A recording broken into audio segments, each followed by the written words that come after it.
Hey, I am back. Welcome to my channel. This is my journal of my life, a little bit. It's my journal. Had a lot of stuff happen this month. I'm feeling a little bit shit in my stomach today, but I meant to record this last week and I was feeling really tired. Still tired.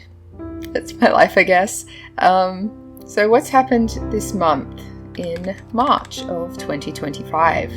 A lot of things went on. I'm looking at my journal at the moment to remind me of my life, but started on a good note. I played some D&D, or I was the DM, and we had a good session with my friends. I drew some cute little pictures of some of the characters that were in the game, so there's that. One of the big things is that I released my debut novel. It sounds fancy. My first book. I wrote my first book.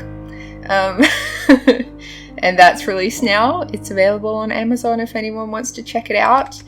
I won't talk about it too much here because I don't really feel like marketing in this. This is more just keeping a record of what I was up to in the past. This is so that in the future I can look back and be like, oh, look how young you were, and look at all the stuff you didn't know yet, and all the things you didn't know were going to happen. And I think a good example of that is when I was planning out stuff to do for the month, particularly my release date, which was the 15th of March, I didn't know that there was going to be a tropical cyclone on its way, but a lot of my time following the announcement of my book release was spent preparing for this cyclone that was supposed to be coming. I say supposed to be, it did. It kind of teetered out, and it was a category 2 cyclone, which isn't that high, but for the location that it was going to be, caused like a lot of issues with relation to flooding. So like the categories of cyclone are about how fast the wind speed is. So the intensity of the storms related to that cyclone don't take into account how heavy the rainfall is going to be. And so like the intensity of the storm might be quite windy because it's related to a cyclone, but the larger issue is it's very windy, but it's also very, very wet. And so a lot of trees get uprooted and buildings get flooded and stuff like that. So power gets shut off, water gets shut off.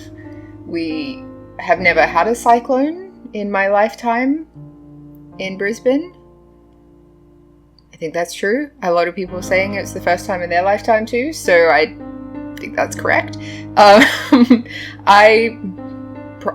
not Googling it. If you want to know when Brisbane has experienced cyclones in the past, you can look that up. Sure, it's very riveting stuff, but rather than being excited about my book, I was sort of staying on with the like, here is my marketing plan. It's automatically scheduled to post like a countdown of stuff on my Instagram and stuff, but I had intended to do like a bunch of videos and talk about the characters and talk about like the book to try and get some interest going, but ultimately I just focused on storm prep, and I think that was the right thing to do. I was very fortunate in that the apartment where I live didn't even lose power. There was a lot of like rain and debris and things like that around, and the trees in front of the building came down, but nobody got hurt. And even though I had to we cleared the whole balcony, everything except the fridge and one of the like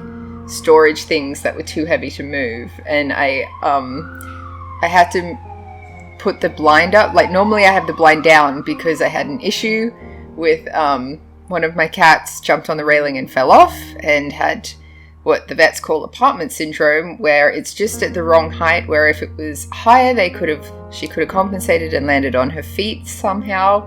And if she was lower, then it wouldn't have caused damage. But as it is, she landed on cement and They thought they were going to have to amputate her leg. Fortunately, they didn't have to do that, but she has ongoing spinal issues. She's okay. She's alive. She's okay, and she's a bit cranky, which makes sense because even though I've been giving her some painkillers lately, she doesn't like the painkillers, and she doesn't like being in pain either. So yeah, but she still likes cuddles and things. She's just a bit of a grumpy cat.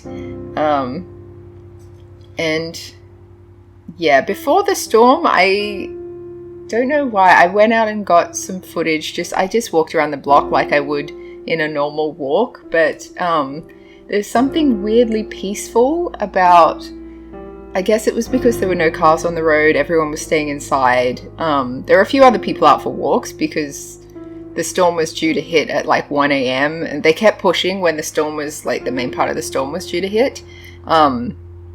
And so people were like, had already arranged to like stay home from work, stay home, not be on the road, not be outside. But when there was nothing going on, you go for a little walk outside and it's just a bit nice. Anyway, yeah. I had an idea for making a webcomic. I don't know if that's going to be a thing, but it really occupied my brain for a solid portion of time. So keep an eye on my other channel to see how that's going to go. That's the Spectacular channel that I do most of my drawing stuff on. Have some of my brainstormy stuff here. And it changes. There's pages and pages of different ideas for the characters and layouts in the first panel and all of that sort of stuff. But yeah, one of the things with the storm is that my boyfriend and I celebrate our like first date anniversary, and this year is going to be the 2-year anniversary of our first date. But there was a cyclone, so we had to postpone. We did end up getting to have dinner at the same place where we had our first date, but it was a couple of weeks later. So yeah, I also got on to just like trying to focus on doing peaceful things that didn't cloud my brain with like giving me more work. So like the idea for the webcomic started stressing me out because in addition to the things I'm normally doing as a creative outlet, I was giving myself this like, oh, in a webcomic you have to do that consistently forever, or at least until the story that you have in mind for the webcomic is fully done. And the idea I have for the webcomic is one of those more infinite-ish ones. Like the idea is that you're looking at a group from a kind of a D&D adventuring party world between their big quests or between the combat, or basically when they're at rest, what they're doing during their spare time. And the storylines would be more along the lines of like Friends or How I Met Your Mother or something like that, where it's like the personal everyday lives of the stuff, rather than like, oh, they fought this monster and then they fought this other monster and then they fought this other monster and then they found some treasure. Like that part is fun to play when you're playing D&D, but when I'm watching movies and things, I know that they're important, like the combat scenes are important, but I could just as easily skip them and just be like, cut to, you see who's dead and who's alive and who's won and who's lost, and just move on from there, because the plot is, to me, what happens between the fight scenes. Unless there's some really important dialogue that happens during the fight, like, Luke, I am your father. That's a relevant part of a fight in the plot. But other than that, you usually get, like, important plot-related dialogue, important discoveries, important things happening, and then they fight the bad guys for, like, 10 minutes. And they don't die because they're the lead character. So you know that they're probably going to lose the fight unless it's the end climax fight. But anyway, I do, if it's choreographed really well, I like fight scenes. But in a webcomic, you don't choreograph it. You just do like poof, bam, slap, slap. You can tell how many webcomics I read. What else do we have? Yeah, I've been doing some hanging out, planning my next bullet journal. It's going to be starting in April, and I want to apply some changes. Like the front of this current journal has stuff where I've like planned out like my chores page. I planned them out for the whole month. For the whole year, where this book only lasts for 3 months because I'm doing like a spread per day. So like this is the page from my book release date, journal entry, stats I like to call them, and then like a full page for practicing my drawings and doodles. And I go through books really quickly this way, but I like to have the space to work with. So that's what we're doing. Yeah, I have been feeling a lot of just mentally busy stuff. I strongly suspect that I am not neurotypical. I think I probably have inattentive ADHD and a little touch of autism. I've looked at a few medical sites where you can do like, I put together a spreadsheet based on like, if you have these symptoms, you may have this condition, go see your doctor. And then when you go to the go see your doctor part, hey Panda. When you go to the go see your doctor part, it's like, oh yeah, that'll be $1,000 just for the consultation where they put you through a test. And I'm like, well, if they put me through a test, probably the information for the test is butthole. Thank you. Come on, honey. Okay. Probably the information for the test is available for free online. And like, yes, you would need to have a professional assess the answers that you're given to the test, but at the moment I'm in a place where I don't want to actively look for diagnosis of anything. I got a lot of medical shit that's potentially detrimental to my life, such as being tired all the time, even though I've looked into the iron thing and my body just seems to not want to absorb iron, which is an issue. But I don't want to look into it right now. I will eventually, but right now I'm not going to. Cool. So I'm just going to cut to some other footage while I say these because cat butt is cat butt. I did kind of bookend the month with another session of D&D. Come here. The second time was did more drawings. Not so great this time, but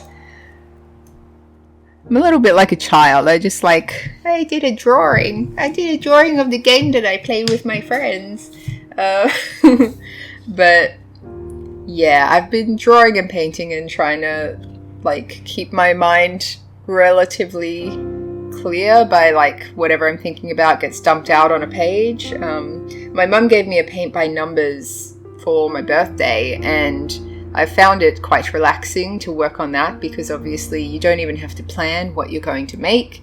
You get the canvas, there's a number, the paint has a number on it, you paint by numbers. It's not a difficult concept. Yeah, I've been working on book 2, so basically like book 1 is released, it's out in the world, people can buy it, and while it is its own complete story, it does have a hook for like, and then she goes on another adventure. And so this next adventure is going to be set in fairyland, which I've called Faden. It's a little bit of it's not a joke, it's like the idea that like all of human mythologies and religions and things like that touch on this fairy realm. So the Garden of Faden, the Garden of Eden, Garden of Faden. So like through stories being told by word of mouth, some of it's been lost in translation. A lot of it, I'm not retelling any kind of religious stories, so a lot of it's disregarded, but just like big names like centaurs and things like that. That's a mythological creature from centaurs, Greek or Roman, doesn't matter.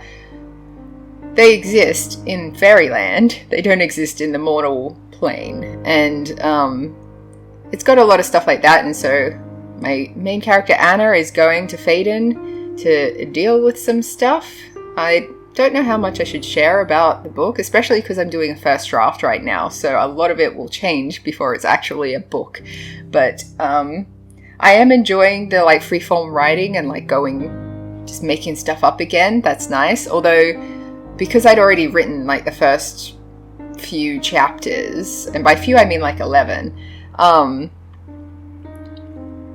they're quite short chapters though. So if it's a 30 chapter book versus like the first 11 chapters, I would say aren't even like skimming the surface yet. So if they stay as the first 11 chapters, there's gonna be like 50 chapters in this book at least.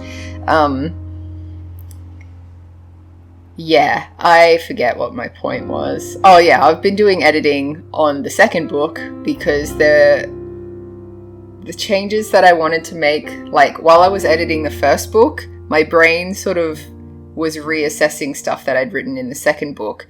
And it was not that like the stuff in the first book changed the stuff in the second book, but it was more that like, oh, but what if this happened instead of that?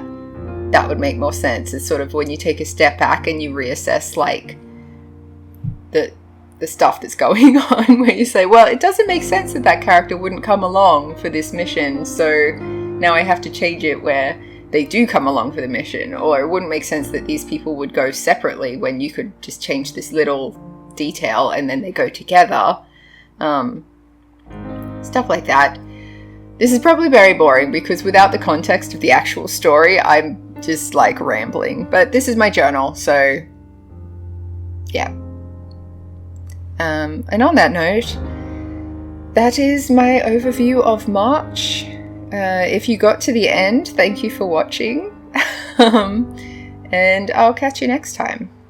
Bye.